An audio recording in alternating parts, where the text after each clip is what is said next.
3 days weekend trip to Gokarna, Honnavar, Murudeshwar and Dandeli. అది కూడా మన హైదరాబాద్ నుంచి మినిమం బడ్జెట్ లో. ఈ ప్యాకేజ్ లో ఇంక్లూడ్ అయ్యేవి హుబ్లీకి to and fro sleeper tickets, stay for 2 nights, tempo for 3 days, breakfast, lunch, dinner for 1 day.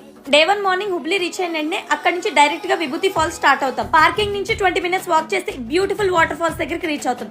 ఇక్కడే కొంచెంసేపు టైం స్పెండ్ చేసి ఫ్రెష్ అయ్యి హొన్నవర్ బ్యాక్ వాటర్స్ కి స్టార్ట్ అవుతాం. లంచ్ చేసుకుని బోటింగ్ కోసం హొన్నవర్ బ్యాక్ వాటర్స్ కి రీచ్ అవుతాం. ఇక్కడ మన బోటింగ్ చార్జెస్ ఎక్స్క్లూడెడ్. ఈ బ్యాక్ వాటర్స్ లో బోట్ రైడ్ చాలా మెమరబుల్ గా ఉంటుంది. ప్రతి ఒక్కరు ట్రై చేయాల్సిందే. ఇంకా ఇక్కడి నుంచి మనం మురుదేశ్వర్ దర్శనానికి వెళ్తాం. ఆ పీస్ఫుల్ ఎన్విరాన్మెంట్ లో అలా టైం స్పెండ్ చేసి ఆ డే ఎండ్ చేస్తాము. Day 2 ఎర్లీ మార్నింగ్ లేచి ఫ్రెష్ అయ్యి మహాబలేశ్వర్ టెంపుల్ కి స్టార్ట్ అవుతాం. అక్కడ ట్రెడిషనల్ వేర్ మ్యాండేటరీ. అక్కడ మనం ఆత్మలింగాన్ని స్పర్శ దర్శనం చేసుకోవచ్చు. దర్శనం ఫినిష్ చేసుకుని గోకర్ణలోనే ఫేమస్ బీచ్ అయిన ఓం బీచ్ కి రీచ్ అయ్యి అక్కడ అలా టైం స్పెండ్ చేస్తాం. టైం ఉంటే 4 beaches ట్రెక్కింగ్ కూడా కంప్లీట్ చేస్తాం. అక్కడి నుంచి దండేలి స్టార్ట్ అయ్యి మన డేని ఎండ్ చేస్తాం rain dance and bonfire తో. Day 3 is all about adventure activities. దండేలిలో పీస్ఫుల్ గా మార్నింగ్ ని స్టార్ట్ చేసి బోటింగ్, రాఫ్టింగ్, కయాకింగ్, జార్బింగ్ ఇలాంటి చాలా యాక్టివిటీస్ లో పార్టిసిపేట్ చేసి మనం హైదరాబాద్ కి రీచ్ అయిపోతాం. ఈ ఫుల్ ట్రిప్ ఎక్స్పీరియన్స్ నేను యూట్యూబ్ లో అప్లోడ్ చేశాను. లింక్ బయోలో ఉంది, చెక్ చేయండి.